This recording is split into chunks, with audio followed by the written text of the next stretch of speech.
Imagine standing at the center of a raging storm, lightning splitting the sky, winds tearing apart everything around you, yet you stand still, unmoved, unbroken. That is what true mental strength looks like. That is what it means to become unshakable. The world will not stop throwing chaos at you. People will betray you, life will blindside you, and dreams will shatter without warning. But when your mind becomes forged in discipline and fire, when your spirit becomes anchored in the unyielding principles of Stoicism, you rise above all of it. This is not about being emotionless. It's about being undefeatable. The ancient Stoic masters like Marcus Aurelius, Seneca the Younger, and Epictetus did not live in comfort, they thrived in hardship. They didn't escape pain, they mastered it. They didn't beg for life to be easy, they became stronger than whatever came their way. And now, so will you. In this journey, you're going to discover 8 brutal Stoic laws that will rewire your mind from the inside out, burn away weakness, and leave behind a mind that no storm can break. This isn't motivation. This is mental transformation. Get ready, because after this, you will never think the same way again. The first brutal Stoic law is this: master your inner fortress before you try to command the world. Most people spend their lives desperately trying to control everything outside them, chasing approval, manipulating outcomes, obsessing over what others think. They build castles of sand in the world, but inside, they are hollow. Stoicism teaches the opposite. Marcus Aurelius wrote, "You have power over your mind, not outside events." Realize this, and you will find strength. This is where it all begins. Your mind is your fortress. If it is weak, the world will invade you. If it is strong, nothing can touch you. Building that fortress means training your thoughts like soldiers. When fear arises, you observe it, not obey it. When anger surges, you stand above it, not inside it. When doubt whispers, you recognize it as noise, not truth. Every day, strengthen your walls through discipline, solitude, and reflection. Wake early. Write your thoughts. Question your impulses. Limit distractions. Choose calm when chaos comes. It's not about avoiding the storm, it's about becoming the stone that stands in the middle of it. The world is a battlefield of noise and temptation, and most people are unarmed. But when you master your inner fortress, you walk through fire untouched. This is the foundation upon which all other Stoic laws are built. Without this, nothing else will stand. Comfort is a silent killer. It whispers that you are safe while it slowly makes you weak. It wraps you in warmth while quietly stealing your fire. Most people spend their entire lives chasing comfort, not realizing it is the very thing that keeps them fragile. Stoicism teaches the opposite path: choose discomfort on purpose. Seek hardship before it seeks you. Seneca the Younger wrote, "Set aside a certain number of days, during which you shall be content with the scantiest and cheapest fare, saying to yourself, 'Is this the condition I feared?'"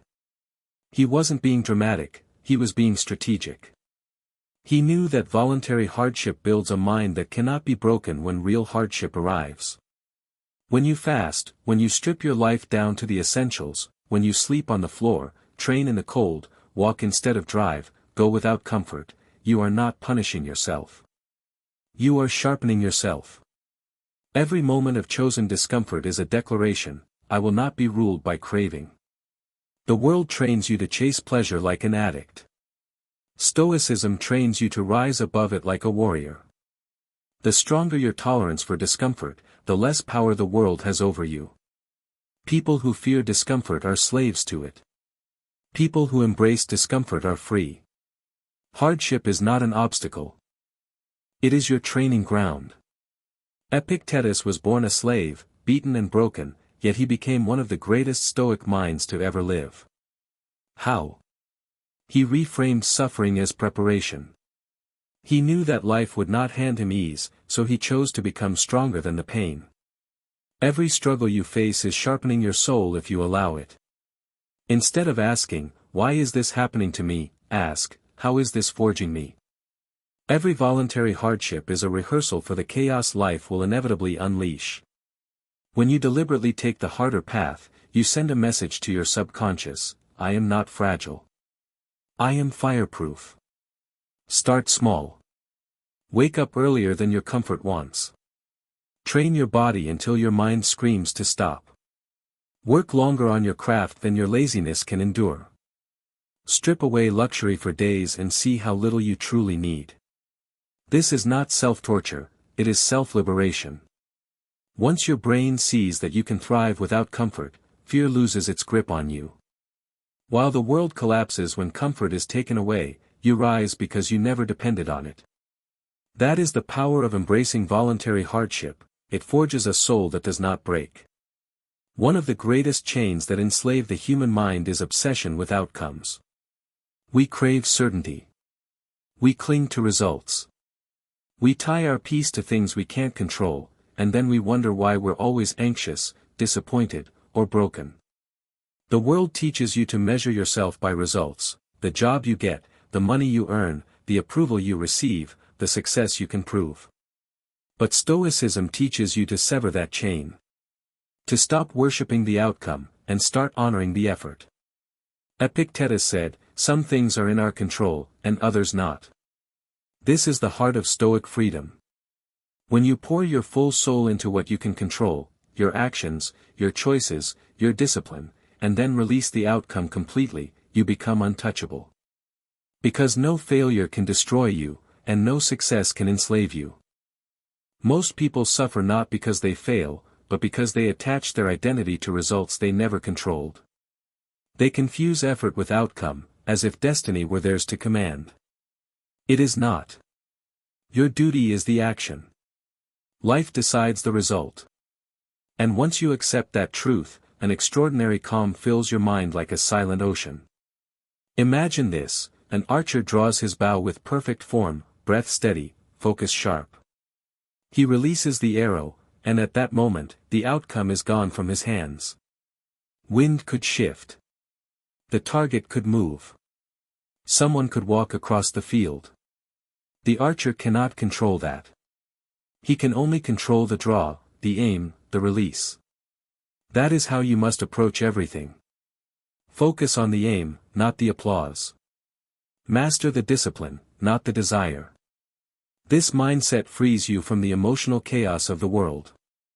It silences anxiety, because you no longer fear losing what was never yours to control. Marcus Aurelius lived this. As emperor, the weight of an empire sat on his shoulders, yet he wrote in his journal each night not about conquering the world, but about conquering himself. He knew empires fall, but character endures. This law will rewire your mind because it flips your entire operating system. You no longer chase outcomes like a slave, you deliver effort like a master. Every day, say to yourself, I control my input. Life controls the result. And that is enough. When you live by that principle, the world can neither crown you nor crush you. You are free. Most people crumble when life hits them because they misinterpret pain as punishment. They see failure as proof they are not enough. They treat setbacks like curses instead of what they truly are: lessons, weights, and sharpening stones. Stoicism flips this illusion on its head. It teaches that adversity is not a wall, it is a gym. Every setback you encounter is training sent by life to make you stronger, wiser, and more unbreakable. Marcus Aurelius declared, "The impediment to action advances action. What stands in the way becomes the way." This is not poetic optimism, it is a battle strategy. Life will not ask permission to challenge you. It will strike without warning. But when you choose to see each obstacle as part of your training, its power over you dies. Suddenly the weight that once crushed you becomes the weight that builds your strength. Pain becomes your resistance band. Rejection becomes your teacher. Loss becomes your forge. Every scar becomes your armor. This mindset does not make life easier, it makes you stronger than life is hard. Epictetus was beaten, enslaved, and crippled, yet he became one of the greatest philosophical minds of all time precisely because he treated pain as preparation. He did not waste energy asking, "Why me?" He asked, "How will this train me?" That is the Stoic difference. While most people collapse into self-pity, the Stoic stands tall in the fire and says, "I was made for this." Imagine how your mind transforms when you see every setback not as evidence of failure, but as a custom-designed challenge to strengthen your spirit.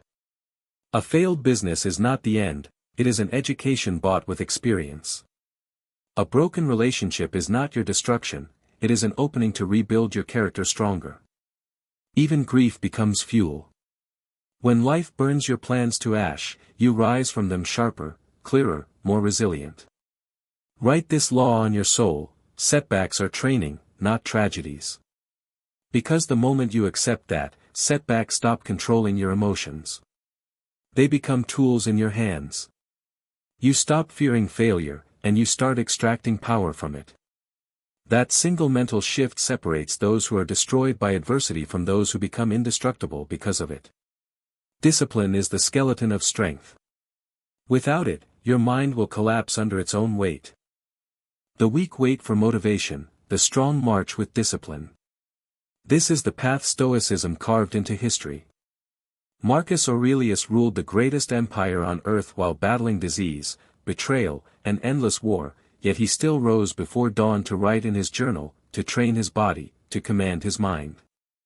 He understood that discipline is not about forcing yourself, it is about freeing yourself from the chaos of impulse.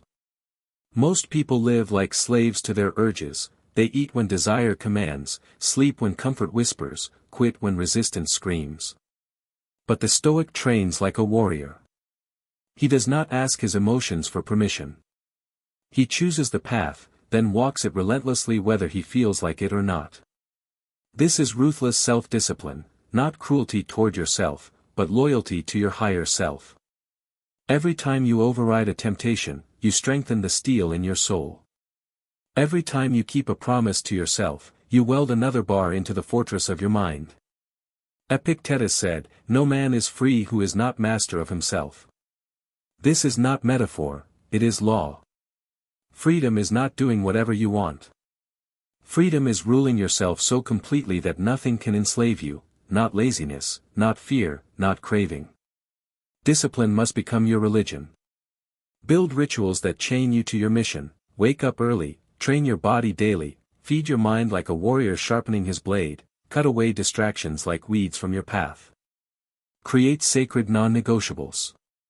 Even when your mind howls for escape, you hold the line. That resistance you feel is the signal you are moving toward power. When you treat discipline like oxygen instead of punishment, you stop needing motivation because you become momentum. The world bows to the man who governs himself with iron will. While others wait for ideal conditions, you create them. While others negotiate with weakness, you silence it. Discipline is not about punishment, it is about identity. Every disciplined act says, "I am not ordinary. I am building something eternal." Burn this truth into your bones: self-discipline is the root of self-respect, and self-respect is the root of unbreakable power. Emotions are powerful servants, but they are ruthless masters. Most people are ruled like puppets by their moods. A single insult can hijack their peace. A moment of fear can paralyze their dreams. A flash of anger can burn down everything they've built. They are not living, they are reacting. Stoicism calls you to rise above this chaos, to become sovereign over your inner world. Marcus Aurelius warned, "You have power over your mind, not outside events." Realize this, and you will find strength. This is not about suppressing feelings, it is about mastering them. The Stoic does not let emotion vanish, he lets it pass through without control. Like a mountain unmoved by storms, he watches the winds of emotion rage without being carried away. Anger screams, and he breathes. Fear whispers, and he steps forward. Doubt claws, and he stands tall. This mastery is not natural, it is trained. Every time you pause before reacting, you sharpen your control. Every time you choose action over paralysis, you strengthen your will. Emotional control is not coldness, it is courage. It is refusing to hand your life's steering wheel to temporary storms. Seneca the Younger taught that, a man is as great as the things he lets disturb him. Think about that. Every time you explode in rage, every time you drown in anxiety, you are proving your chains still exist. But every time you stay still while chaos screams, you prove you are free. Emotions are waves, let them crash, but do not let them steer your ship. Build the habit of emotional awareness. When you feel triggered, step back and name it. This is anger. This is fear. This is pride. By naming it, you detach from it. Then choose your response like a general choosing a strategy, not like a slave obeying impulse. This gives you superhuman power in a world enslaved to feelings.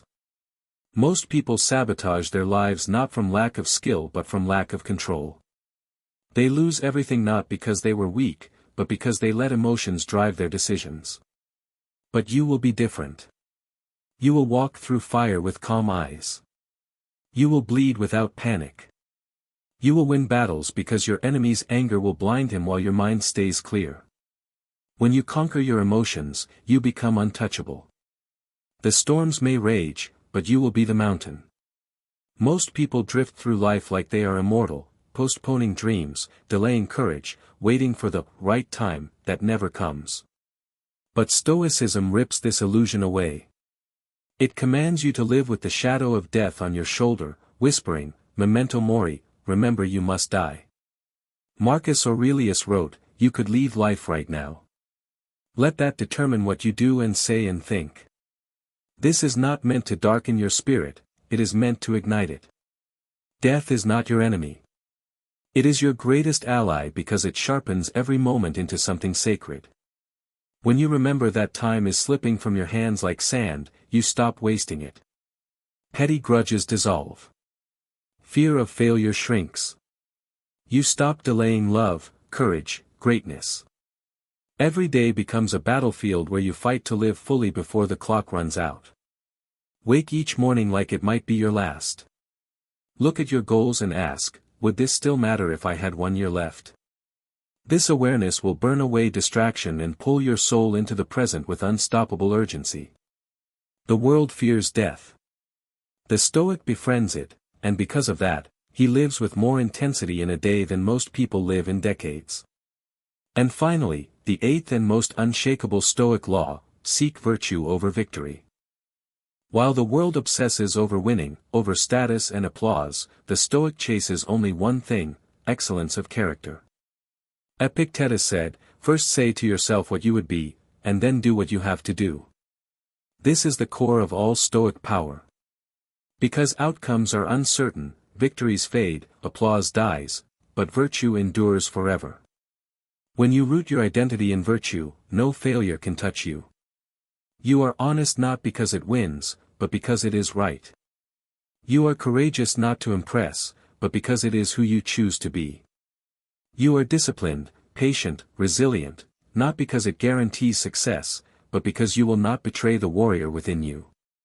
This is the highest level of mental strength, to live guided by your inner compass, not the world's scoreboard. While others chase trophies and crumble when they lose, you stand calm, because you were never chasing their approval, you were building your soul. When you make virtue your victory, every moment becomes a win. Even defeat becomes noble. Even suffering becomes sacred.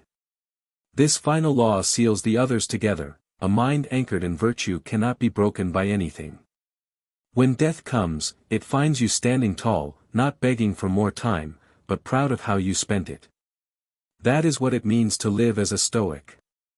That is what it means to become mentally unbreakable.